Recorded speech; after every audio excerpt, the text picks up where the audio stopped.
Good morning, everyone. My name is Marian Lopez-Sito, and I am here in front of you to explain my Advocacy campaign. advocacy campaign. Today we gather to address the cancer that threatens the very foundation of our nation, corruption. As a president, I stand committed to promoting transparency, accountability, and good governance. Corruption is a pervasive issues. Corruption is a pervasive issues and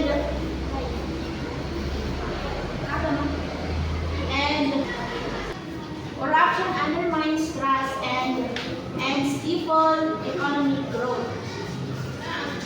But I say to you, we will not be better.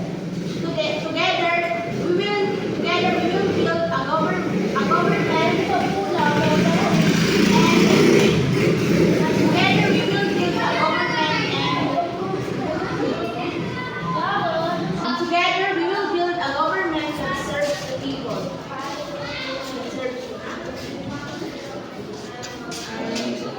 Not just the privileged few.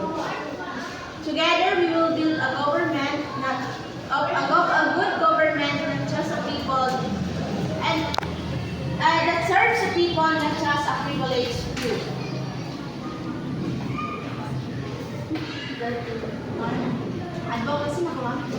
Advocacy, veteran. Corruption is a pervasive issues that individual. It's essential to take strong stance against corruption. Leading the charge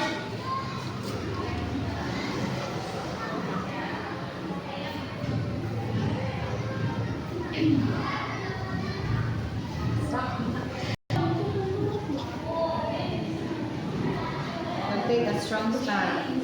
to take a strong stance.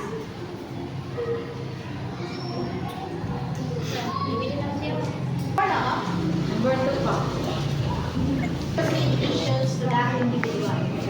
It's essential to take strong stance against that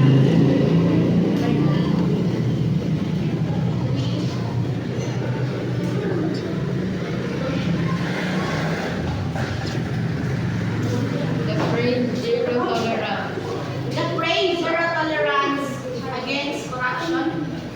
for corruption. And leading the charge is crucial.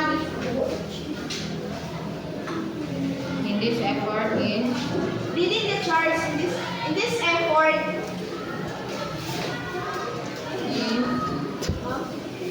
crucial. in this effort is crucial. Saan naman sa Number 5. Corruption is a crucial issue. issue. Sa pejorative. Imagine a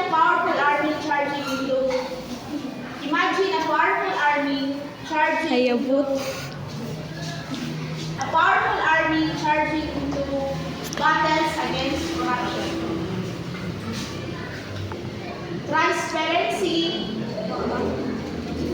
Leading the charge. Leading the charge means being the brave warrior. And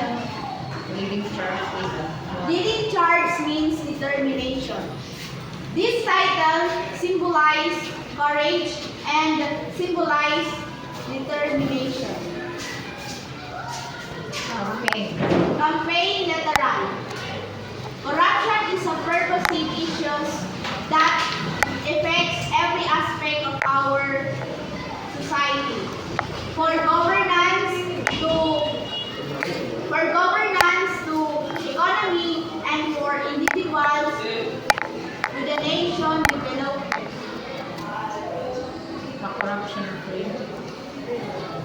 Corruption free. A corruption Fee. free Free nation. a corruption free nation. A corruption free nation. A corruption free nation is a corruption free nation is just not about leading, but any country aiming to achieve sustainable growth and